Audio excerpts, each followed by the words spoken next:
हे guys, welcome और welcome back to my YouTube channel. तो guys, आज की वीडियो का हमारा टॉपिक है उत्तराखंड का यमुना तंत्र। क्योंकि हमने नदी तंत्र के बारे में कल की वीडियो में बेसिक जानकारी पढ़ ली थी कि नदी तंत्र क्या होता है, उपतंत्र क्या होता है और उसकी सहायक नदियां कौन कौन सी है, वो हमने कल की वीडियो में डिस्कस किया था, जिसमें कि यमुना, गंगा और काली तंत्र की हमने उपतंत्र देखे थे और उनकी सहायक नदियां देखी थी। तो आज हमारा जो 3 प्रमुख तंत्र होते हैं, यमुना, गंगा और काली, तो उनमें से जो फर्स्ट वाला तंत्र है यमुना तंत्र, उसके बारे में हम पूरा पढ़ेंगे और मैप के माध्यम से जानेंगे कि जो यमुना तंत्र है वो किन किन सहायक नदियों से मिलकर बनी है।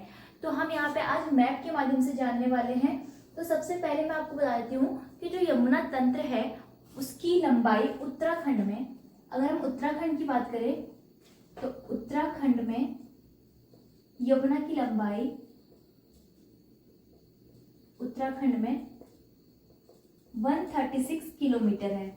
ठीक है, 136 किलोमीटर है, जो कि कहाँ से कहाँ तक है, यमुनोत्री से, क्योंकि यमुना का स्टार्टिंग पॉइंट जो है वो यमुनोत्री है। यमुनोत्री ग्लेशियर से यमुना नदी निकलती है और उत्तराखंड में कहाँ तक रहती है, धालीपुर तक रहती है। और धालीपुर कहाँ पर है, देहरादून में है धालीपुर, या फिर इसको मिर्जापुर भी कहते हैं। तो यमुनोत्री से धालीपुर तक इसकी लंबाई 136 किलोमीटर है। तो यमुना की लंबाई जो है आपसे यूकेपीएससी के एग्जाम में पूछी जा सकती है कि उत्तराखंड के अंदर यमुना जो है वो कहाँ से कहाँ तक बहती है, तो उसका आंसर होगा यमुनोत्री से धालीपुर। यमुनोत्री कहाँ है, उत्तरकाशी में, आपको पता ही होगा। यमुनोत्री और गंगोत्री जो कि एक तीर्थ धाम है, तो वो दोनों कहाँ है, उत्तरकाशी में है। तो यमुनोत्री ग्लेशियर से धालीपुर तक, जो धालीपुर एक गांव है, वहां तक यमुनोत्री की लंबाई, यमुना की लंबाई 136 किलोमीटर है। अब हम देखते हैं कि जो उत्तराखंड के अलावा यानी कि यमुना की लंबाई टोटल कितनी है, वो कहाँ पर जाकर रुकती है। देखो, यमुनोत्री से राज्य के बाहर तक की लंबाई हम यहाँ देखेंगे तो यमुनोत्री से लेकर इलाहाबाद, इलाहाबाद या फिर आप तो इसको प्रयागराज बोलेंगे, तो यहाँ पे प्रयागराज लिख देती हूँ मैं। तो इलाहाबाद या फिर प्रयागराज तक की इसकी जो लंबाई है वो है 1384 किलोमीटर। ठीक है, 1384 किलोमीटर है।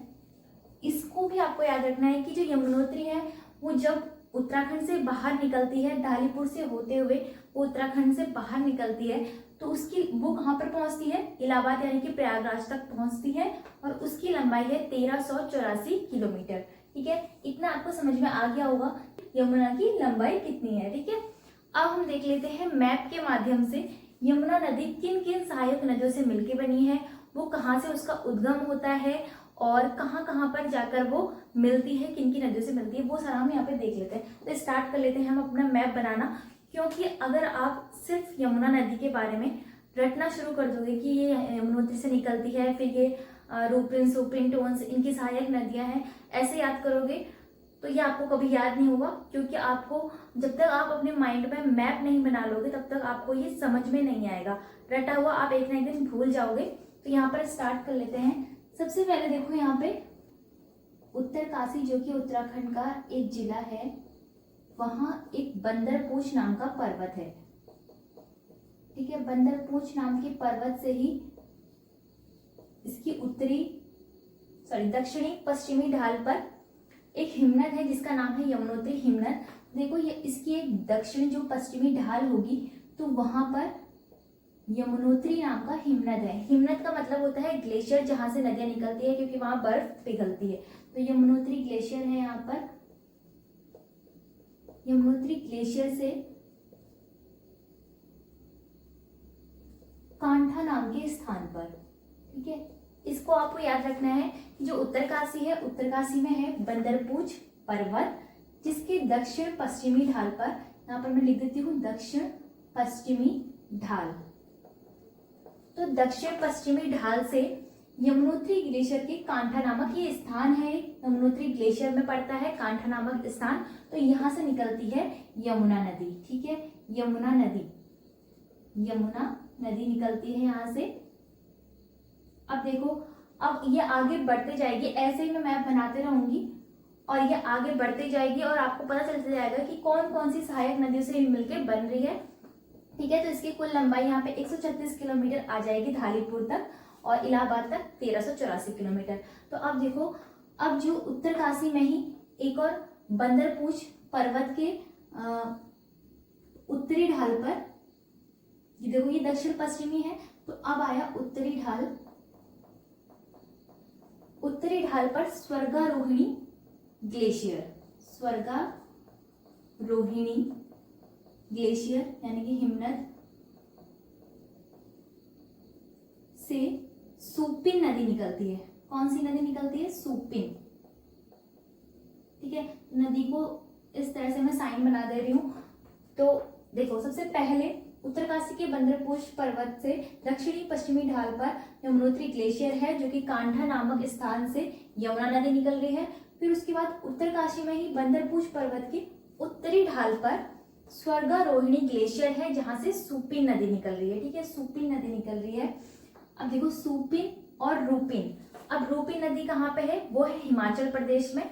हिमाचल प्रदेश से रूपिन नदी आती है और स्वर्गारोहिणी हिमनद से सुपिन नदी आती है।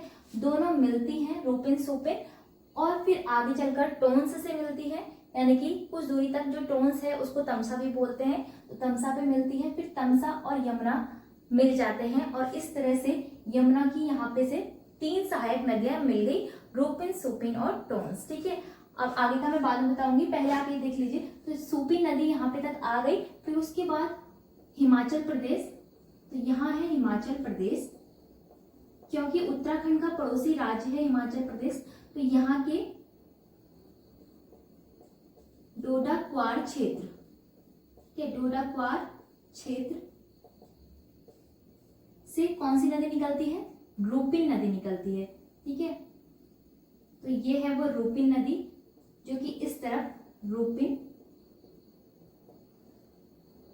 नदी निकल रही है।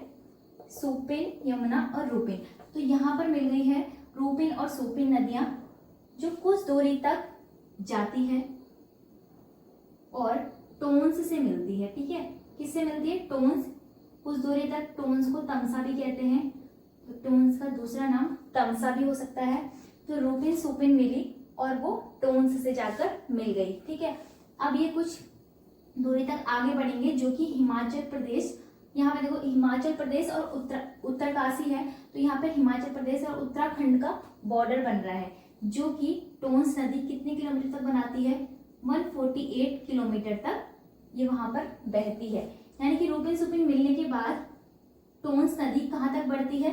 148 किलोमीटर आगे बढ़ती है।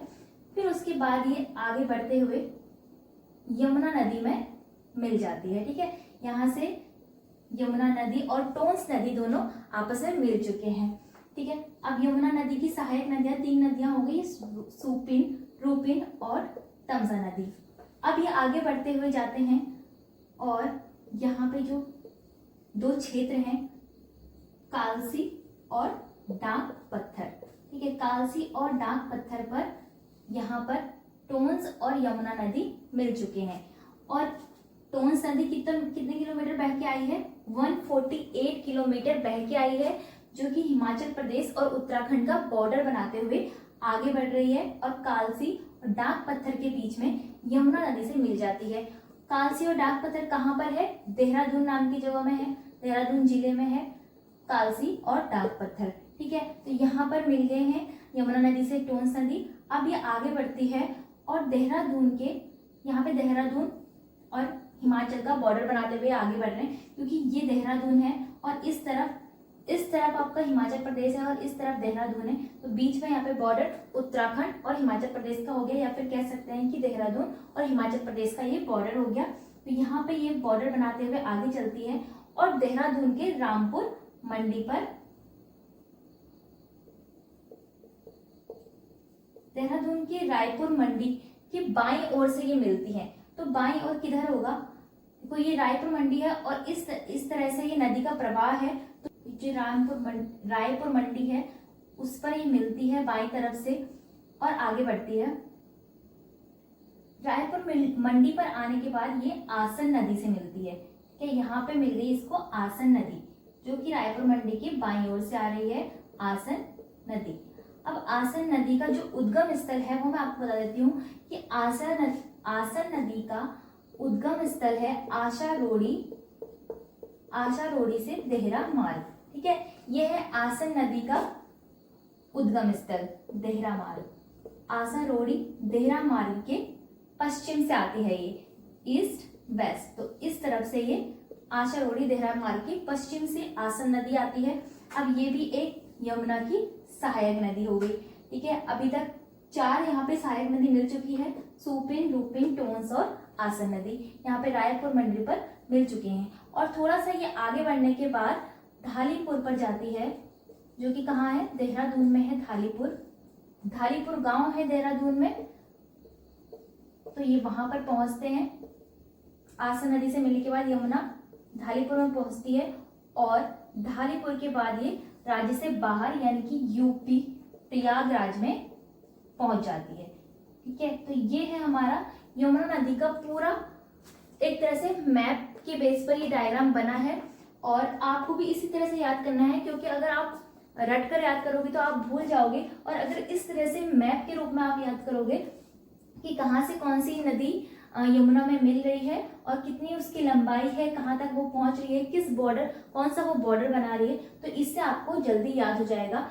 और जो टोंस नदी है, यहाँ पर टोंस जो है यमुना की प्रमुख सहायक नदी है। तो टोंस को आप याद रखना, टोंस यानी कि कुछ दूरी तक इसे तमसा नदी भी बोलते हैं।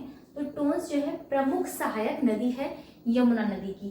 ठीक है, तो इतना आपको समझ में आ गया होगा यमुना तंत्र के बारे में, आई होप। और इसकी लंबाई मैंने आपको बता ही दी है कि उत्तराखंड में इसकी लंबाई 136 किलोमीटर है, और पूरे अगर राज्य से बाहर तक की बात करें तो 1384 किलोमीटर इसकी लंबाई है, यमुनोत्री से लेकर इलाहाबाद यानी कि प्रयागराज तक। तो ये था हमारा यमुना तंत्र का पूरा डायग्राम। आई होप आपको ये समझ में आ गया होगा। इसी तरह से अब हम नेक्स्ट वीडियो में गंगा तंत्र और काली तंत्र के बारे में पढ़ेंगे। तो फ्रेंड्स, अगर आपको वीडियो अच्छी लगी तो वीडियो को लाइक और चैनल को सब्सक्राइब जरूर करना। और इसी तरह से हम उत्तराखंड सामान्य अध्ययन के सारे टॉपिक कवर करते जाएंगे और इजी वे में पढ़ते जाएंगे।